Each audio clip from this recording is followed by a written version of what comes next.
नामांकन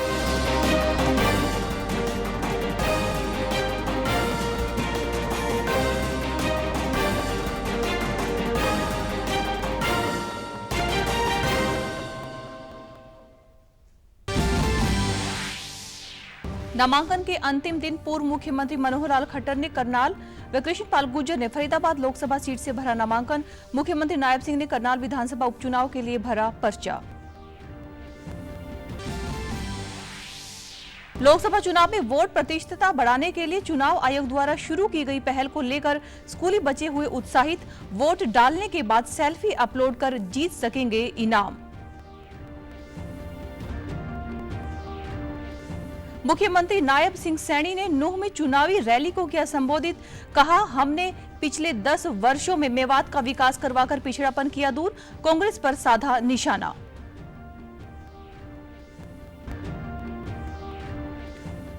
और रामलला की प्राण प्रतिष्ठा के बाद प्रधानमंत्री एक बार फिर पहुंचे अयोध्या, किए दर्शन और पूजन। अयोध्या में निकाले गए भव्य रोड शो में प्रधानमंत्री का लोगों ने किया जोरदार स्वागत।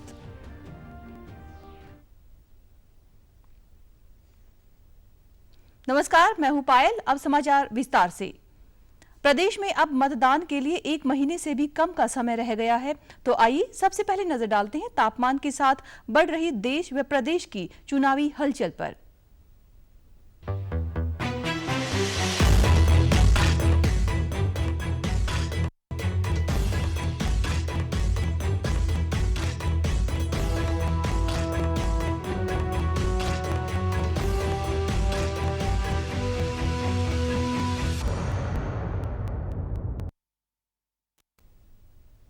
नामांकन के आखिरी दिन आज प्रदेश भर के विभिन्न दलों के प्रत्याशियों ने अपना नामांकन पत्र भरा। इसी कड़ी में प्रदेश की सबसे हॉट सीट करनाल लोकसभा से भाजपा प्रत्याशी मनोहर लाल खट्टर और मुख्यमंत्री नायब सिंह सैनी ने करनाल विधानसभा उपचुनाव के लिए अपना नामांकन दाखिल किया। इससे पूर्व दोनों प्रत्याशियों ने शहर में रोड शो निकाला। नामांकन दाखिल करने के बाद मनोहर लाल ने कहा कि कौन जीतेगा और कौन हारेगा यह सब सामने आ रहा है। जनता किसको चयन करेगी और किसको वोट करेगी, यह काम जनता का है। नामांकन आज यहाँ किए हैं। आज जनता में भरपूर उत्साह आप सब लोगों ने देखा है। इस प्रकार का उत्साह हर एक नामांकन में देखा गया है और इस जनता के उत्साह को देख करके मैं दावे से कह सकता हूँ हरियाणा की 10 की 10 लोकसभा सीटें और करनाल विधानसभा सीट 11 की 11 सीटें एक बहुत बड़े मार्जिन से हम लोग जीतेंगे और 4 जून को 11 कमल के फूल खिलाकर नरेंद्र मोदी जी की झोली में डालेंगे। ना कांग्रेस बताए, ना हम बताएं, ना आप बताएं, आखिर विश्वास तुमको जनता पर करना पड़ेगा और जनता जो कुछ करेगी वो आपके भी सामने आएगा, कांग्रेस के भी सामने आएगा। मुकाबला इतना ही है कि जो अपराधी वृत्ति के कांग्रेस के कैंडिडेट है सब जगह उभर करके सामने आ रहे हैं। एक भगोड़ा उम्मीदवार, एक कोई किसी का बेटा जो है ईडी में फंसा हुआ, किसी का विधायकों का बेटे इनके कैद में पड़े हैं। वहीं पर मुख्यमंत्री नायब सिंह सैनी ने सभी प्रत्याशियों को शुभकामनाएं देते हुए कहा कि भाजपा के सभी सांसद प्रत्याशी जीत दर्ज करेंगे और देश की जनता नरेंद्र मोदी को तीसरी बार प्रधानमंत्री बनाने का काम करेगी। हरियाणा की जनता का 10 लोकसभा सीट और 1 विधानसभा सीट पर कमल का फूल खिलने का कार्य करेगी। उन्होंने विपक्ष पर हमला बोलते हुए कहा कि कांग्रेस झूठ का सहारा लेकर लोगों को बरगलाने का प्रयास कर रही है, उसे भी लोग समझ रहे हैं। केंद्र और प्रदेश की डबल इंजन सरकार ने जो काम किए हैं वह सबके सामने हैं। मैं सभी हमारे जो प्रत्याशी हैं उनको शुभकामनाएं देता हूं और नरेंद्र मोदी जी के नेतृत्व में बहुत बड़े मार्जिन के साथ सभी हमारे सांसद प्रत्याशी हमारे बड़े मार्जिन से जीत करके नरेंद्र मोदी जी को तीसरी बार देश का प्रधानमंत्री बनाने का काम हरियाणा प्रदेश की जनता करेगी। और लोगों का जो उत्साह, जो जोश आज हर नामांकन के अंदर देखने को मिला और वही जोश उत्साह आज करनाल के अंदर भी मिला। कल मैं फरीदाबाद के अंदर था। फरीदाबाद में पूर्व संध्या के ऊपर एक बहुत बड़ा कार्यक्रम फरीदाबाद में भी रखा गया था। फरीदाबाद से तीसरी बार चुनावी मैदान में उतरे बीजेपी के लोकसभा प्रत्याशी कृष्णपाल गुर्जर ने आज अपना नामांकन भरा। इस मौके पर उनके साथ कैबिनेट मंत्री मूलचंद शर्मा, शिक्षा मंत्री सीमा त्रिखा भी मुख्य रूप से उपस्थित थी। नामांकन भरने के बाद पत्रकारों से बातचीत के दौरान कृष्णपाल गुर्जर ने कहा कि यहां उनके सामने कोई भी चुनौती नहीं है। 4 जून को फरीदाबाद से ऐतिहासिक परिणाम देखने को मिलेंगे। उन्हें अपने लोकसभा क्षेत्र की पूरी जनता पर पूरा विश्वास है। चुनौती नहीं है।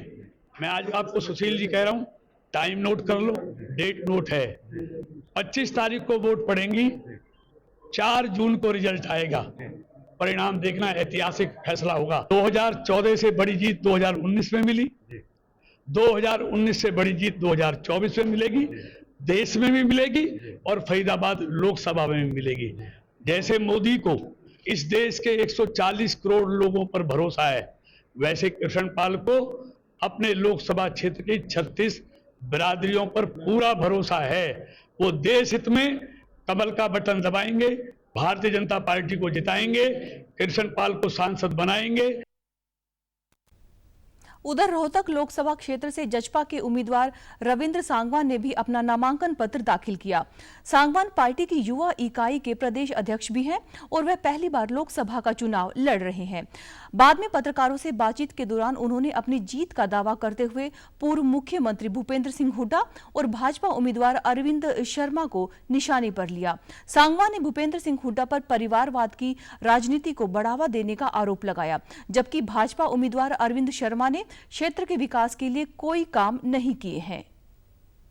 सामने छाती से छाती अड़ा के ये चुनाव लड़ने का काम करेगी। हमारा संगठन मजबूत है कि कार्यकर्ता मजबूती से लगा हुआ है। कोसली से लेकर कलोई तक हर एक विधानसभा में हमारे कार्यक्रम आने वाले 15 तारीख तक हम कवर कर लेंगे और 25 तक तो आपको परिणाम ही बदलने का काम करेंगे। 4 जून को जब रिजल्ट आएगा, आप देखना पूरे देश में इतिहास रचा जाएगा। एक साधारण परिवार के बेटे ने 2 ऐसे जो अपने आप को योद्धा मानते हैं, एक पूर्व मुख्यमंत्री का लड़का बताता है, लोकसभा का सांसद बनना हो तो उनका परिवार, राज्यसभा का सांसद बनना है तो उनका परिवार, देश प्रदेश का मुख्यमंत्री बनना है तो उनका परिवार, विपक्ष का नेता बनना है तो उनका परिवार।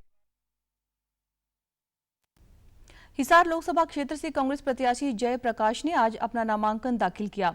पत्रकारों से बातचीत करते हुए उन्होंने कहा कि हरियाणा में कांग्रेस पार्टी को लोगों का भरपूर प्यार और स्नेह मिल रहा है। उन्होंने अपनी बड़ी जीत का दावा करते हुए कहा कि जनता कह रही है कि भाजपा ने अपने वायदे नहीं निभाए। इस अवसर पर कांग्रेस नेता भूपेंद्र सिंह हुड्डा ने कहा कि कांग्रेस को प्रदेशवासियों का जिस तरीके से समर्थन मिल रहा है, उसको देखकर कह सकते हैं कि कांग्रेस के पक्ष में लहर चल रही है। उन्होंने कहा कि हरियाणा लोकसभा चुनाव में मुकाबला सिर्फ कांग्रेस और बीजेपी का है, बाकी पार्टियां वोट काटने का काम कर रही हैं। बहुत बड़ी हवा है, लोगों का प्यार प्रेम और स्नेह जिस कदर मिला है कि पहले भी मैं 2 लाख से जीतता रहा, अब की बार मिनिमम टू मिनिमम 4 और 5 लाख के बीच में जीत होगी, क्योंकि भाजपा के कैंडिडेट को लोगों ने रिजेक्ट कर दिया, सिरे से रिजेक्ट। जनता यही कह रही है कि भाजपा ने जनता के साथ विश्वासघात किया है, किए हुए वायदे निभाए नहीं, बेईमाना किया। इस प्रकार का माहौल हरियाणा में है, हम सब जगह पर क्या है, वहाँ जो जन समर्थन 36 बिरादरी का हर उसका वर्ग से जो मिल रहा है, उसके आधार पे मैं कह सकता हूँ कांग्रेस के पक्ष में लहर चल रही है। ऐसा है, साउथ में साफ, नॉर्थ में हाफ, बीजेपी का गिर गया ग्राफ। जेजेपी प्रत्याशी नैना चौटाला ने भी हिसार लोकसभा से अपना नामांकन भरा। नामांकन के दौरान पार्टी के नेता दुष्यंत चौटाला, अजय चौटाला व दिग्विजय चौटाला भी मौजूद रहे। नामांकन के बाद नैना चौटाला ने जनसभा को संबोधित किया और शहर में रोड शो भी निकाला। उन्होंने कहा कि हमने जरूरत के हिसाब से गठबंधन में रहकर काम करके दिखाए हैं। इस चुनाव में स्थानीय मुद्दे हैं और इस बार कोई मोदी फैक्टर नहीं चल रहा है। बरवाला से विधायक जोगीराम सिहाग द्वारा पार्टी के खिलाफ जाने को लेकर अजय चौटाला ने कहा कि जो बगावत करेगा उसके खिलाफ एक्शन लेंगे और प्रक्रिया भी शुरू हो चुकी है। क्यों इतना मुद्दा बनाया जा रहा है? पहले भी अजय जी और रवि लड़े हैं, चाचा जी और पिताजी आपस में आमने सामने लड़े हैं, और मेरे सामने भी मेरे काका ससुर जो डॉक्टर केवी सिंह थे, उन्होंने इलेक्शन लड़ा था डबवाली से। तो ये शायद कोई नई चीज़ नहीं है। तो अनेक ऐसे कार्य जो हैं वो जजपा ने करके दिखाए हैं गठबंधन में रह के। और अब हमारे कोई भी इलेक्शन होता है, वो पंचायत का था वो भी हमने अलग लड़ा, कभी हमने कोई रैली में शेयरिंग नहीं की। दोनों पार्टियों ने अपना अपना जो रैली थी वो भी अलग अलग की, नगर परिषद था वो भी हमने अलग लड़ा, मतलब हर इलेक्शन अलग लड़ते, तो ये इलेक्शन भी अलग ही लड़ा। इसमें ऐसे मुझे तो कोई माहौल तो प्रदेश की जनता ने तय करना है। प्रजातंत्र में हर चुनाव लड़ने वाला उम्मीदवार यही उम्मीद करके चुनाव लड़ता है कि मैं जीतूंगा। फैसला तो प्रदेश के लोगों ने लेना है। मुख्यमंत्री नायब सिंह सैनी ने कल गुरुग्राम लोकसभा सीट से भाजपा के उम्मीदवार राव इंद्रजीत सिंह के समर्थन में नूंह में एक जनसभा को संबोधित किया। इस दौरान सीएम ने लोगों से देश के विकास में भागीदार बनने के लिए अधिक से अधिक मतदान करने की अपील की। उन्होंने कहा कि भाजपा ने 10 साल में मेवात की तकदीर और तस्वीर बदल दी है, जबकि इसके उलट कांग्रेस ने लोगों को डरा धमका कर वोट बटोरा है, लेकिन कार्य कुछ नहीं किया।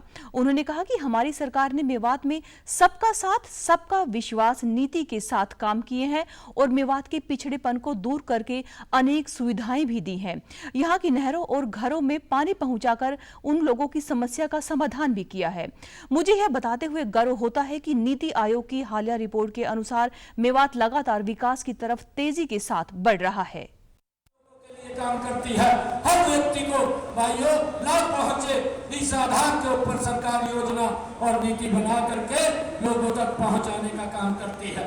मुझे इस बात का आप लोगों के बीच में कहते हुए कि कांग्रेस वही कर रही है, वो अब भी डराने का ही काम कर रही है, डरा करके वोट लेने का काम करती है।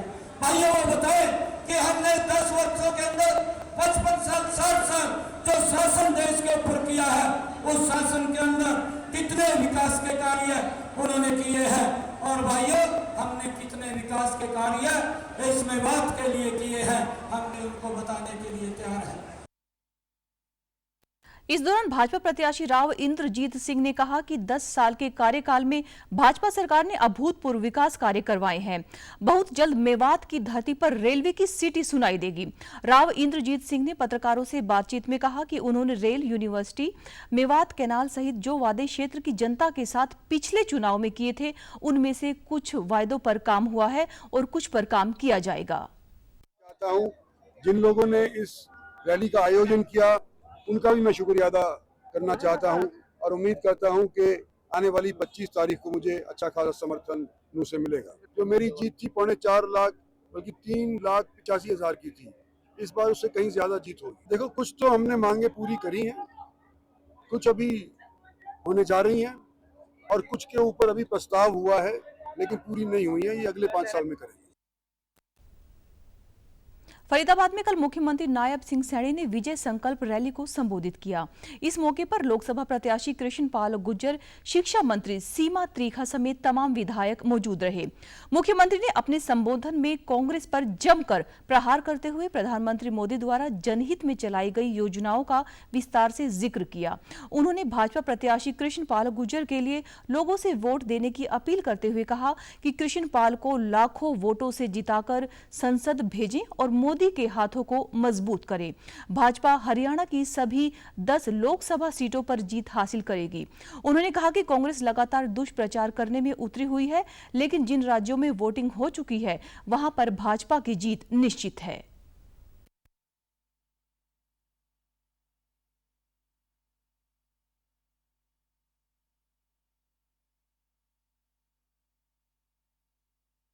भाइयों काम किए हैं नरेंद्र मोदी जी ने और अब फिर कांग्रेस के लोग कुछ नैरेटिव खड़ा कर रहे हैं। मैं घूम रहा हूं और कांग्रेस के लोग अपने मुख से कह रहे हैं कि भाई 8 सीटें तो बीजेपी ले जाएगी, रोहतक हमारी सीट वो बीजेपी के साथ टक्कर है और सिरसा की सीट को टक्कर बताते हैं। मैं आपको बताना चाहता हूं, मैं आज रोहतक से आया हूं।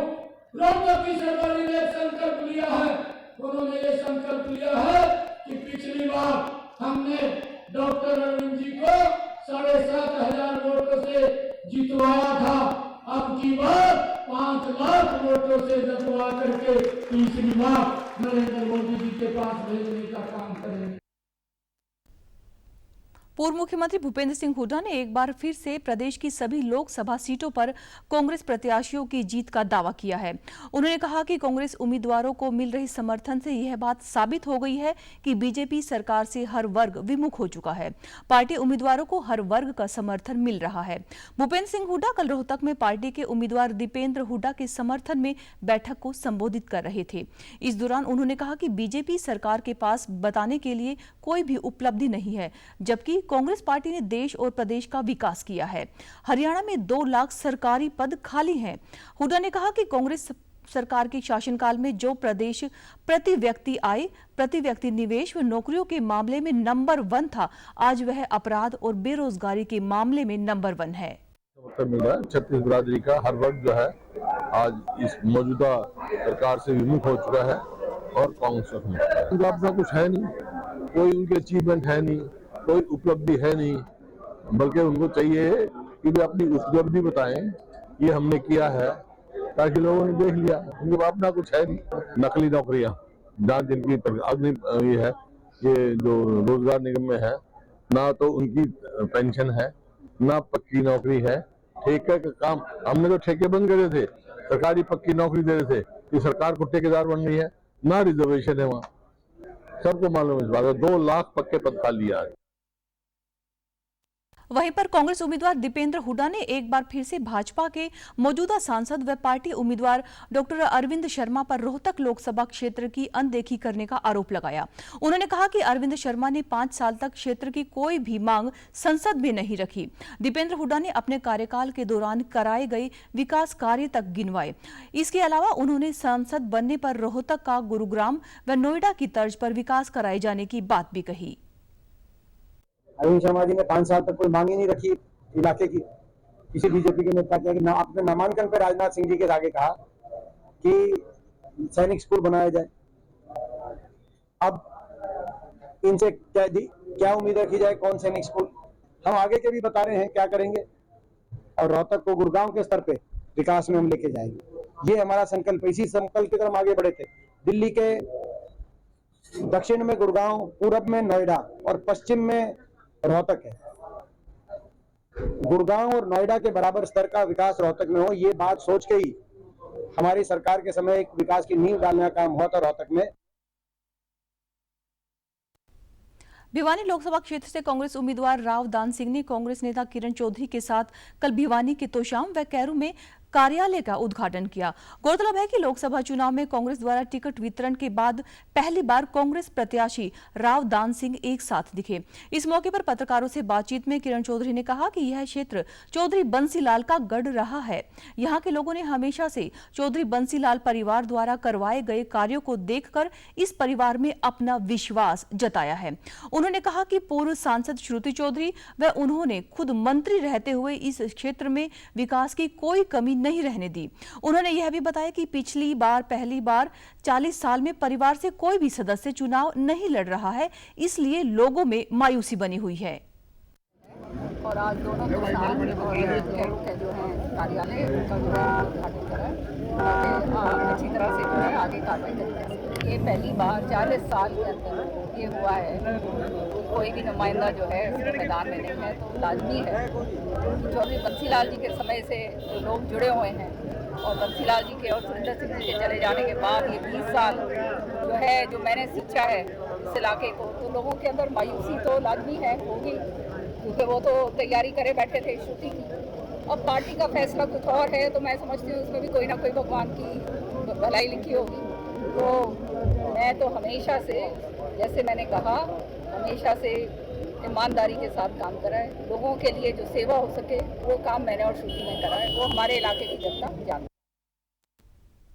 इस मौके पर लोकसभा प्रत्याशी रावदान सिंह ने कहा कि इस हलके में किरण चौधरी ने बहुत विकास कार्य करवाए हैं। भाजपा के 10 साल के शासन में आम आदमी तंग है तथा बेरोजगारी एक बड़ा मुद्दा बना हुआ है।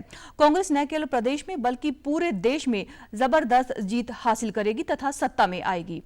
इस मौके पर श्रुति चौधरी की अनुपस्थिति के मामले में पूछे गए सवाल पर रावदान सिंह ने कहा कि किरण चौधरी आज प्रचार में शामिल है।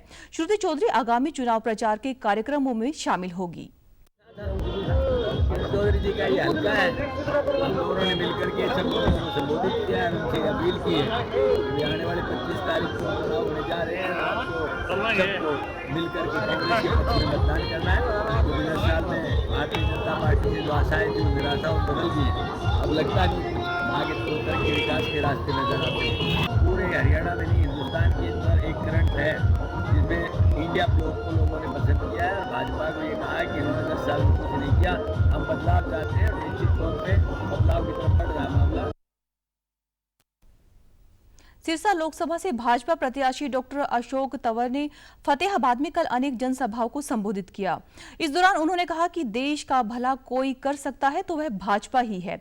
पीएम मोदी ने अतुलनीय भारत का जो विजन प्रस्तुत किया है उसको और भी मजबूती प्रदान करने के लिए कमल को खिलाना ही होगा। भाजपा सरकार किसानों की दशा और दिशा सुधारने के लिए कृत संकल्प है और लगातार उनके हितों के लिए कार्य कर रही है। सभी जनसभाओं ने लोगों के हाथ खड़े कर तंवर का समर्थन किया। कहीं किसी तरीके का यहाँ पर जो इंडिया अलायंस है कांग्रेस पार्टी है, क्योंकि पिछले 10 वर्षों में नरेंद्र मोदी जी ने काम किया, देश में मनोहर लाल और नायब सैनी जी ने काम किया है, तो उस काम के आधार पर मैं ये कह सकता हूँ लोग, किसान, मजदूर, हमारा गरीब आदमी, हमारे छोटे छोटे दुकानदार, इस प्रदेश का युवा, इस प्रदेश की महिलाएं, क्योंकि किसानों के खाते में 4.5 हज़ार करोड़ रुपए सीधे खाते में गए हैं। तो कांग्रेस क्या करती थी वो सबको पता है, जो लूट करके देश की जनता को अपना घर भरते हो। अब मैं समझता हूँ कि उनको घरों में बिठाने का काम करेगी जनता। सिरसा लोकसभा क्षेत्र से कांग्रेस प्रत्याशी कुमारी शैलजा ने भी कल फतेहाबाद जिले के विभिन्न गांवों का दौरा किया। इस दौरान गांव पलसर में आयोजित एक कार्यक्रम में 50 से पूर्व सरपंच, 5 वर्तमान सरपंच और 8 ब्लॉक समिति सदस्यों ने कांग्रेस पार्टी में शामिल होने की घोषणा भी की। प्रेस वार्ता के दौरान कुमारी शैलजा ने कहा कि देश में कांग्रेस की सरकार बनने पर पंचायती राज प्रणाली को मजबूत किया जाएगा। राजीव गांधी ने पंचायती राज को देश के विकास की सबसे महत्वपूर्ण इकाई बताया था। इसके उलट वर्तमान सरकार ने सरपंचों के अधिकार छीन लिए हैं, जिससे कांग्रेस पुनः बहाल करेगी। उन्होंने कहा कि हर जगह पर उन्हें भरपूर समर्थन मिल रहा है और लोग विभिन्न पार्टियों को छोड़कर कांग्रेस में शामिल हो रहे हैं। इस मौके पर आम आदमी पार्टी के नेता दर्शन लाल ने कहा कि कांग्रेस के साथ उनका गठबंधन चट्टान की तरह से मजबूती के साथ खड़ा हुआ है। 10 साल इन्होंने देख लिए, केवल झूठ की राजनीति हुई है। लोगों को जो उनकी पावर थी वो भी छीन ली गई। आज हम बैठे हैं यहाँ पर, सरपंच, पूर्व सरपंच साहिबान हैं और 50 से ज़्यादा लोग हैं यहाँ। सब दुखी हैं कि जो ताकत इनको राजीव गांधी जी देखना चाहते थे, वो ताकत कांग्रेस ने जो इनको दी, वो ताकत छीन ली गई। तो आज हर वर्ग दुखी है और लोगों का रुझान कांग्रेस पार्टी की ओर है। लोकसभा चुनाव के 7वें और आखिरी चरण की अधिसूचना कल जारी होगी। इस चरण में 7 राज्यों और 1 केंद्र शासित प्रदेश की 57 लोकसभा सीटों पर मतदान होगा। उत्तर प्रदेश और पंजाब की 13 सीटों पर, पश्चिमी बंगाल की 9 सीटों पर, बिहार की 8 सीटों पर, ओडिशा की 6 सीटों पर, हिमाचल प्रदेश की 4, झारखंड की 3 और केंद्र शासित प्रदेश चंडीगढ़ की 1 सीट पर 7वें और अंतिम चरण में मतदान होगा। 7वें चरण के लिए इस महीने की 14 तारीख तक नामांकन दाखिल किया जा सकता है। इस चरण के लिए मतदान 1 जून को होगा। वहीं पर 5वें चरण के लिए उम्मीदवारों के नाम वापस लेने का आज अंतिम दिन है। इस चरण में 6 राज्यों और 2 केंद्र शासित प्रदेशों की 49 लोकसभा सीटों के लिए चुनाव होगा। इसमें उत्तर प्रदेश की 14, महाराष्ट्र की 13, पश्चिमी बंगाल की 7, ओडिशा और बिहार की 5-5 सीट, झारखंड की 3 और जम्मू कश्मीर तथा लद्दाख की 1-1 सीट पर चुनाव होगा। 5वें चरण के लिए मतदान इस महीने की 20 तारीख को होगा। भारत निर्वाचन आयोग की ओर से अंतर्राष्ट्रीय चुनाव आगंतुक कार्यक्रम के तहत भारतीय आम चुनावों को देखने के लिए 23 देशों का 75 सदस्यीय प्रतिनिधिमंडल भारत में आया है। इस कार्यक्रम का उद्घाटन कल नई दिल्ली में मुख्य निर्वाचन आयुक्त राजीव कुमार, चुनाव आयुक्त ज्ञानेश कुमार और सुखबीर सिंह संधू की उपस्थिति में किया गया। इस मौके पर मुख्य चुनाव आयुक्त राजीव कुमार ने कहा कि भारतीय चुनावी क्षेत्र का योगदान और भारतीय चुनाव आयोग द्वारा किया गया कार्य विश्व लोकतांत्रिक क्षेत्र में एक महत्वपूर्ण हिस्सा रखता है। उन्होंने यह भी कहा कि भारतीय चुनाव क्षेत्र अद्वितीय है, क्योंकि चुनाव प्रभावी पंजीकरण और मतदान कार्य अनिवार्य है। इसलिए चुनाव आयोग के लिए यह आवश्यक हो जाता है कि वह लोगों के लिए एक मार्गदर्शक बने। इससे पहले आयोग ने कजाकिस्तान, उज्बेकिस्तान और नेपाल के मुख्य चुनाव आयुक्तों और उनकी प्रतिनिधि मंडल के साथ द्विपक्षीय बातचीत भी की। इससे पहले दिन में प्रतिनिधियों को ईवीएम, वीवीपैट, आईटी पहल, मीडिया और सोशल मीडिया की भूमिका सहित भारतीय आम चुनाव 2024 के विभिन्न पहलुओं पर जानकारी भी दी गई। लोकसभा चुनाव में मतदान प्रतिशतता बढ़ाने के उद्देश्य से मुख्य निर्वाचन अधिकारी की ओर से शुरू की गई नई पहल में इस बार स्कूली बच्चों को भी शामिल किया गया है। इसके तहत बच्चों को अपने अभिभावकों को मतदान के लिए प्रेरित करना होगा। साथ ही मतदान के दिन वोट करने के बाद परिजनों के साथ उंगली पर लगी नीली शाही के साथ सेल्फी अपलोड करनी होगी। जिला स्तर पर ड्रॉ से निकाले गए पहले 3 विजेताओं को 10,000 रुपए, 5,000 और 2,500 रुपए की नगद इनाम दिए जाएंगे। अतिरिक्त उपायुक्त डॉक्टर हरीश वशिष्ठ ने बताया कि इस पहल के तहत जिस स्कूल के विद्यार्थी सबसे अधिक सेल्फी अपलोड करेंगे उस स्कूल को भी 25,000 रुपए का विशेष पुरस्कार दिया जाएगा। सेल्फी अपलोड करने के लिए पोर्टल पर एक लिंक भी विकसित किया गया है जो कि 25 मई को सुबह 7 बजे से रात 8 बजे तक खुला रहेगा। इस पहल का उद्देश्य मतदान प्रतिशत बढ़ाने के साथ ही बच्चों को अभी से मतदान प्रतिशतों अधिकारों के प्रति उन्हें सजग करना है। gov.in पर अपलोड करेंगे।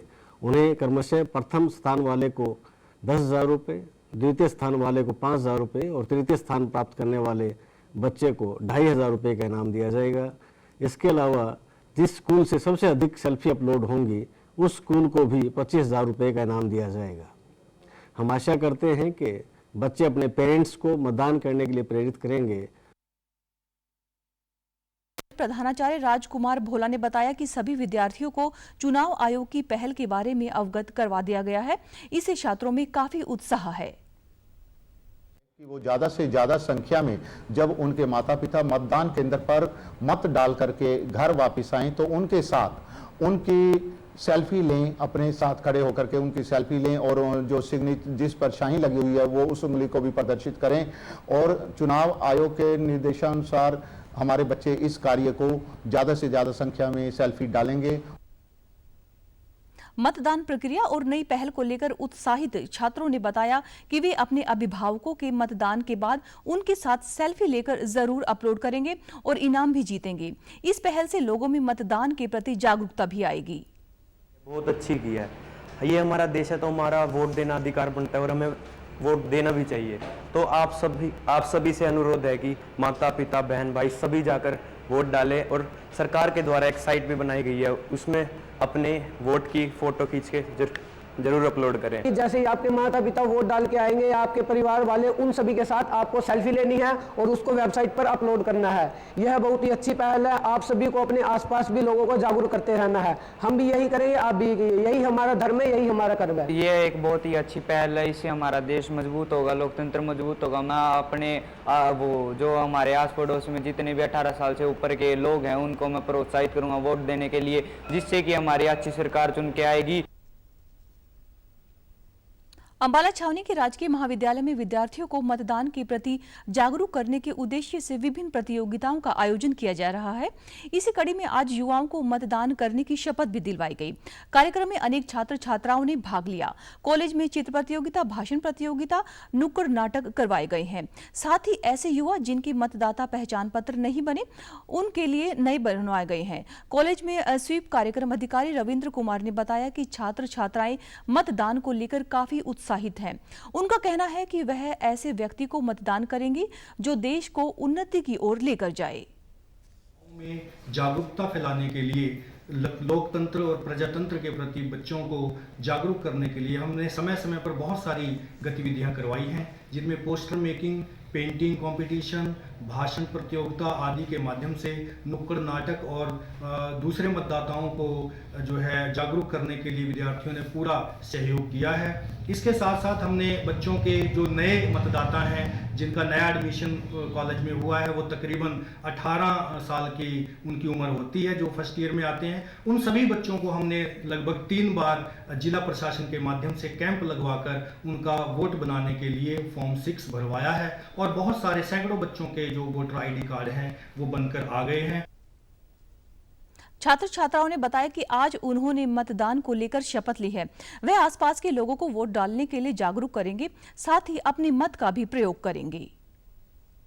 पोस्टर मेकिंग में पार्ट लिया था, उसमें मेरी थर्ड पोजीशन आई थी। मैंने अपने पोस्टर के जरिए लोगों को ये संदेश दिया था कि वोट देते समय लोग ज़्यादा से ज़्यादा सशक्त रहे, सुरक्षित रहे, जागरूक रहे और अपने वोट का सही तरह से प्रयोग करें। मैं चाहती हूँ कि सरकार जो हो वो अच्छी हो और लोगों के लिए काम करे और निष्पक्ष होकर काम करे और सभी का समान रूप से ध्यान। मैं संदेश देना चाहता हूँ कि धर्म के नाम पर वोट न डालें, ना जाति के नाम पर डालें, शिक्षा के आधार पर वोट दें। हम अच्छी और निष्पक्ष सरकार चाहते हैं। हमारे कॉलेज में प्रतियोगिता हुई थी, उसमें मेरी सेकंड पोजीशन आई थी और मैंने स्टूडेंट्स को मतदाता जागरूकता के लिए भाषण दिया था और सारे युवा पीढ़ी वोट दे और ज़्यादा से ज़्यादा परसेंटेज हो और शिक्षा और शिक्षित सरकार आए। धन्यवाद। मैंने भाषण प्रतियोगिता में भाग लिया और अपने जरिए से युवा पीढ़ी को मतदान के राम मंदिर प्राण प्रतिष्ठा कार्यक्रम के बाद पहली बार प्रधानमंत्री नरेंद्र मोदी अयोध्या पहुंचे हैं। राम मंदिर में उन्होंने रामलला के दर्शन भी किए। प्रधानमंत्री मोदी ने रामलला की आरती करने के बाद उन्होंने रामलला को साष्टांग दंडवत प्रणाम भी किया।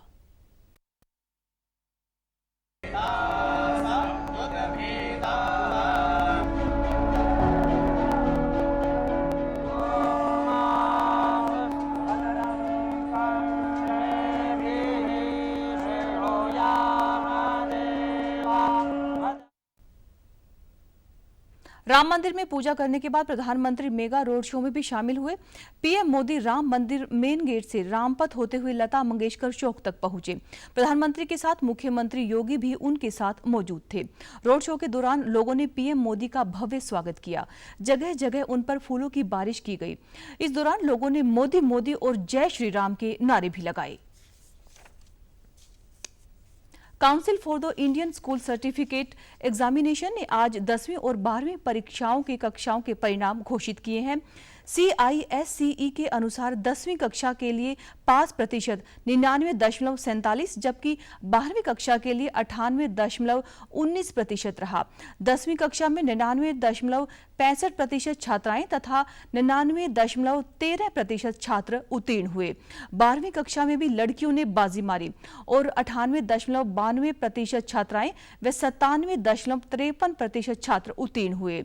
CISCE ने कहा है कि 2,43,000 से अधिक छात्रों ने 10वीं की जबकि 99,000 से अधिक छात्रों ने 12वीं की परीक्षा दी है। समाचारों में आज के लिए इतना ही। नमस्कार।